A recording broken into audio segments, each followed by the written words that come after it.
আপনারা দেখছেন দি crime news, অপরাধ দমনে সহায়ক। গত 28 ফেব্রুয়ারি অনুষ্ঠিত হলো শ্রী শ্রী জন্মাষ্টমী উদযাপন পরিষদের দ্বিবার্ষিকী সম্মেলন। এতে ভার্চুয়ালি অংশ নেন বিএনপির ভারপ্রাপ্ত চেয়ারম্যান জনাব তারেক রহমান।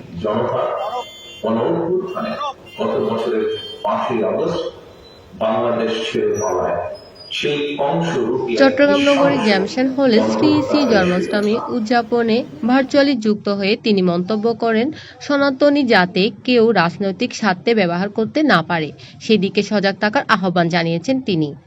বিতাড়িত স্বৈরাচারী সরকারের সময় গত 2 দশকে দেশে সংখ্যালঘু সম্প্রদায় তাদের ব্যবস্থাপনা ও বসতবাড়িতে হামলা ঘটনাগুলো যদি পর্যালোচনা করি তাহলে দেখব হাতে গোনা 2-1টি ঘটনা ছাড়া বাংলাদেশে সংখ্যালঘু কেন্দ্রিক হামলা ঘটনা কোনো ধর্মীয় কেন্দ্রিক কারণে হয়নি।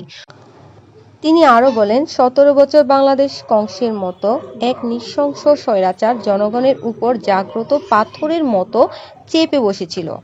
দল মত বর্ণ নির্বিশেষে গণতন্ত্রকামী বীর জনতা গণ অভ্যুত্থানে গত বছর 5ই আগস্ট বাংলাদেশ ছেড়ে পালায় সেই কংসরূপী নৃশংস গণহত্যাকারী স্বৈরাচার পালালেও গণতন্ত্র কিন্তু এখনো শঙ্কামুক্ত নয়।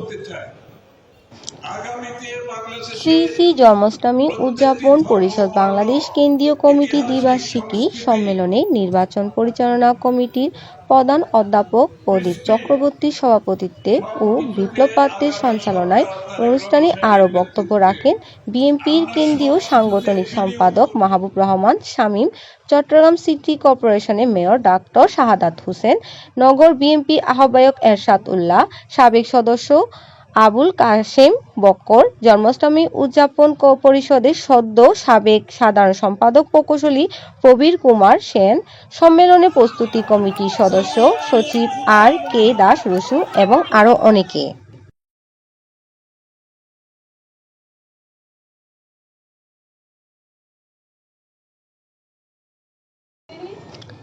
ভিডিওগ্রাফিতে ছিল HM শামীম এবং ভিডিও সম্পাদনায় ছিলেন সাদিয়া আক্তার সোনিয়া।